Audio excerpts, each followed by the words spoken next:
اعوذ باللہ من الشیطان اللعین الرجیم بسم اللہ الرحمن الرحیم وبہ نستعین وہو المعین۔ ہماری آپ کے ساتھ گفتگو علماء کے حالات زندگی کے بارے میں جاری تھی،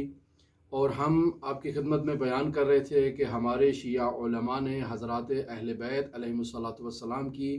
تعلیمات پر عمل کرتے ہوئے حضرات اہل بیت کی سیرت اور تعلیمات کا عملی نمونہ معاشرے کے سامنے پیش کیا ہے۔ ایسے ہی بزرگ علماء میں ایک شخصیت مرحوم آیت اللہ شیخ محمد تقی بہجت فومنی رحمۃ اللہ علیہ کی شخصیت ہے، جو شہرت سے نہایت ہی گریز اور نہایت ہی دور ہوا کرتے تھے۔ مؤسس حوزہ علمیہ قوم شیخ عبد الکریم حائری کے بیٹے آیت اللہ مرتضیٰ حائری اس واقعے کو نقل کرتے ہیں کہ مرحوم آیت اللہ بہجت آیت اللہ بروجردی کے درس خارج میں شریک ہوا کرتے تھے، اور نہایت ہی عظیم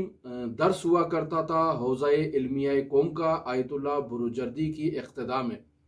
درس کے اندر ایک مرتبہ آیت اللہ بہجت نے کچھ اعتراضات کیے، جس کے نتیجے میں آیت اللہ بروجردی نے انہیں ان کے اعتراضات کا جواب دیا، اور پھر آیت اللہ بہجت نے دوبارہ استاد محترم کے جوابات پر اعتراض کیے، اور نتیجہ یہ نکلا کہ وہ بحث نہایت ہی طول و تفصیل اختیار کر گئی، جس سے تمام حضار مجلس اور تمام درس میں شریک افراد علمی استفادہ کرنے لگے۔ کچھ دن کے بعد آیت اللہ بہجت نے درس میں آنا ترک کر دیا اور چھوڑ دیا۔ آیت اللہ بروجردی بھی ان کے احوال سے متعلق طلاب سے پوچھنے لگے کہ آغا بہجت اس درس میں کیوں نہیں آ رہے، تو کسی کو علم نہیں تھا۔ کچھ دنوں کے بعد آیت اللہ بہجت آیت اللہ بروجردی کے درس میں تشریف لاتے ہیں اور ایک کونے میں آ کر بیٹھ جاتے ہیں، بالکل خاموش، اور خاموشی کے ساتھ درس سنتے ہیں، اور درس سننے کے بعد اٹھ کے واپس چلے جاتے ہیں۔